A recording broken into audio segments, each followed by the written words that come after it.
Party అధినాయకత్వం తమ తప్పుని కరెక్షన్ చేసుకుంటుంది. కార్యకర్తలు పార్టీ అధినాయకత్వం మీద తెచ్చిన ఒత్తిడితో ఈ మార్పు జరుగుతుంది.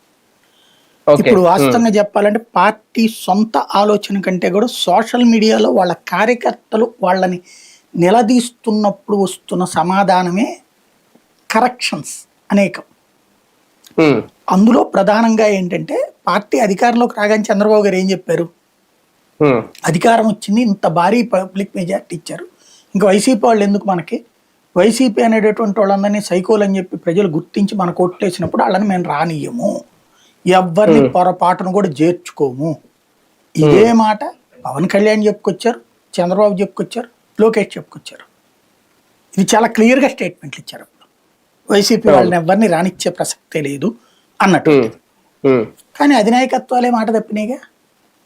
వాళ్ళ నాని చేర్చుకుంది ఎవరు? తెలుగుదేశమేగా. బాలినేని చేర్చుకుంది ఎవరు? జనసేనగా. సామినేని ఉదయభాను వీళ్ళని.